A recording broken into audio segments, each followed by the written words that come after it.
and today I'm here doing my movie and television wrap up for July 2019. In July, I watched 4 TV shows and 9 movies. It was a time I got really sick in July, so I spent like a solid 2 weeks just on the couch, just binging things. It was a great time. So we are just gonna jump right in because we have a lot to talk about. So the first TV show that I watched in July probably comes as a surprise to no one, and that was Stranger Things Season 3, which I gave a 5 out of 5 stars. I watched it twice within like 2 weeks. It was amazing.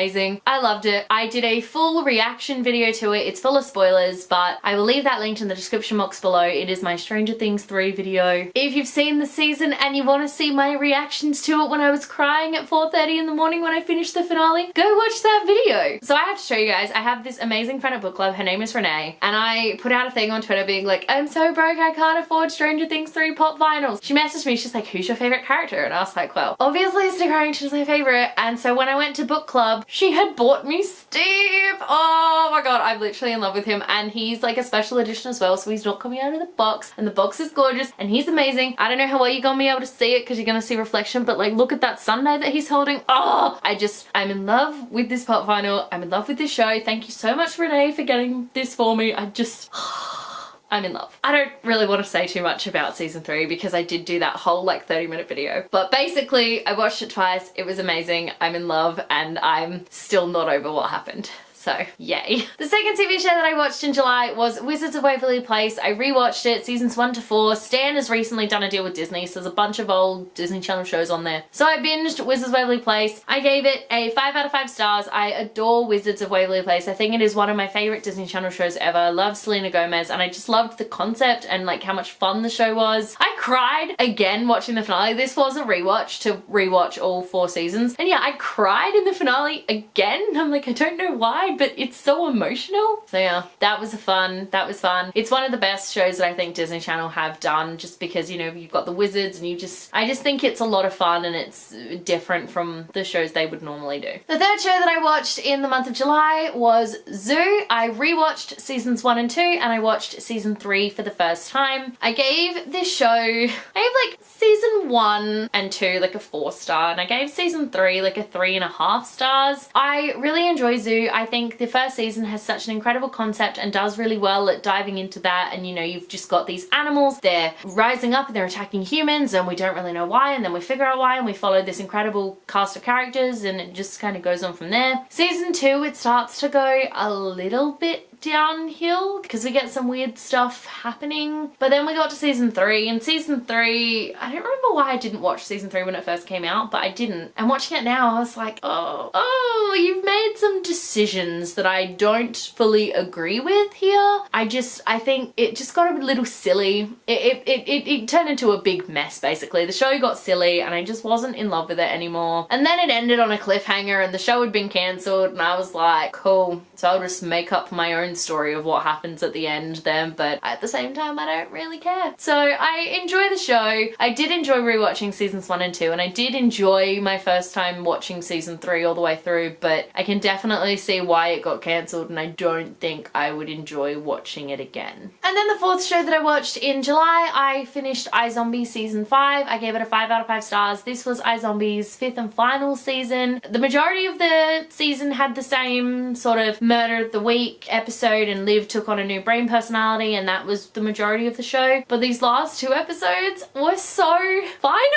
like the penultimate episode was so final, and so many things started to wrap up, and then when I watched the finale I cried for a solid 45 minutes. It was beautifully done. I absolutely loved it. The characters got the endings that I think they really deserved. It didn't have a happy ending, but it also didn't have a sad ending. It had a really bittersweet ending, and I think it wrapped up an incredible 5 years of storytelling, and I really did love it. And I'm so sad that it's over. I loved iZombie. Oh, why do good things have to end? So those were the 4 TV shows that I watched in July, and now we will move on to the movies that I watched. So the first movie that I watched in July was Spider-Man Far From Home. I gave this a 4 out of 5 stars. This was the sequel to Spider-Man Homecoming / sequel to Endgame, and also the final film in phase 3 of the Infinity Saga. It was a really good film. I really enjoyed it. I think it's definitely definitely more on the kiddie side of Marvel though, for sure. Like, it's definitely geared towards a younger audience, and it was also really predictable. The only thing I didn't predict were the end credit scenes. The rest of the film, I was like, yep, that's how this is gonna happen. That's what's happening. That's what's happening. And I was right like every second of the time. So I don't know, I enjoyed it. I didn't like it as much as Homecoming. I think Homecoming had the shock factor, which this one really didn't have. So I don't know. The second film that I watched in July was a rewatch, and that was Blended. I gave this a 4 out of 5 stars. It's an Adam Sandler, Drew Barrymore film, and it's just fun, and it's about these families. They're in South Africa. I just enjoy it because, yeah, it's just a fun film. It's one you can just put on and you don't really have to think about, and I enjoy watching it. And I watch it, I don't watch it often, but every now and then when I just feel like it's basically a rom-com, but not. It's like a family rom-com, I guess. I just put it on and I still enjoy watching it. So I don't know. It's one of those films that I think you can just keep watching as long as you don't watch it like every month. The third film that I watched this month was another rewatch, and that was Goosebumps, which I gave 4 out of 5 stars. I enjoy Goosebumps. I enjoy it more than the second film anyway, but it's not fantastic. Once again, it's just one of these family friendly films that you just can put on and not have to think too hard about. It's enjoyable, pretty much all I can say. So the fourth film that I watched in July is evidence that I make really poor viewing decisions when I'm sick, and that was The Conjuring, which I gave 3 out of 5 stars. So when I went into The Conjuring, I was expecting a scary movie because, you know, it's a horror film, and it was not scary, like, at all. It was really pathetic, actually, in the scare factor, which is good because I'm not like a huge fan of the scary things, but I feel like I'm getting better. The thing that really bugged me about The Conjuring though is that it just, like, it just, I don't know, it just let me down in like every way. It wasn't as scary. The plot was kind of lame, and I don't know, I felt really let down by the movie, and it just felt like a really pathetic attempt. I don't know. I want to keep going with the Conjuring series though, because I've heard the movies like get scarier as you go on, but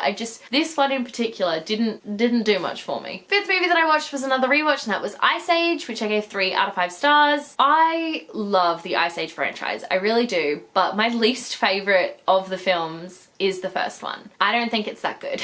I really don't. I don't like the humans. I don't like that Diego is evil. I don't love the first Ice Age movie. I think from the second movie onwards, they get brilliant. They really do. The second and the third films are phenomenal. Movies 4 and 5, you know, they've got their issues, but they're still really good. But this first one, just not a big fan of. Don't really know why, but I'm not. But I still am glad that I watched it. Sixth film that I watched was another rewatch. That was Star Wars Episode 1, The Phantom Menace, and I gave it a 3 out of 5 stars. I mean, I enjoy this film because I was a child when I watched it. I would have been like 7 or 8 the first time I watched Phantom Menace. So I liked it because I love Qui-Gon Jinn and Obi-Wan Kenobi, and because I was a child when I watched it, don't think Jar Jar is that bad. But like overall, it's not a fantastic film, and there's some like parts of it that I don't love. I spend the whole time trying to guess like which one is Natalie Portman and which one is Keira Knightley and who's playing Queen Amidala at the time. Can never guess it because they look and sound exactly the same, and it's weird. All in all, like, I enjoyed it and I'm glad that I watched it, but it's not my favorite of the Star Wars movies. The seventh movie that I watched in July was Star Wars Episode 2, Attack of the Clones. I gave this one a 4 out of 5 stars. I like this one a lot more than the first one. I could still like quote a lot of the stuff, and it's a fun movie. It's enjoyable. Obi-Wan Kenobi. Padme is great, but there's just some terrible writing in this film. Like, the scene that comes to mind, it's between Padme and Anakin. Pretty much any time they spoke together, it was probably bad writing. I don't know. It's a shame because I love them and I love their relationship, but like, it's all subtext because the writing between them, what they're saying, I'm like, guys, this is weird. Like, don't talk about sand being coarse and rough and how it gets everywhere. Like, why would you do that? Why? And then their actual like revelation of feelings for each other is so awkward and just makes me cringe. But I still love their relationship, and I don't know, I like this movie. I think it's fun. Plus Mace Windu is a badass. So, the eighth movie that I watched this month was The Lion King,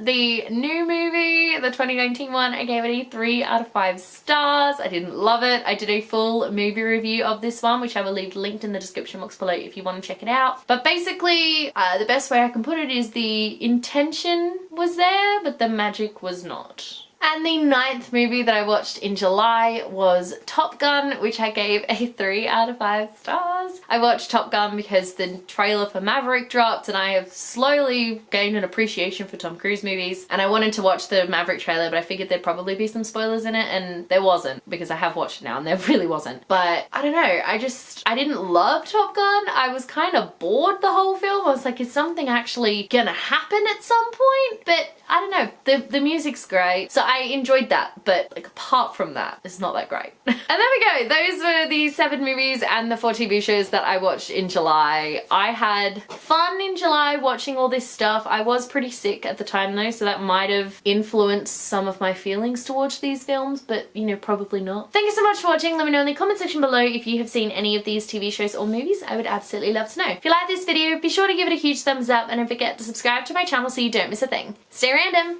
Bye.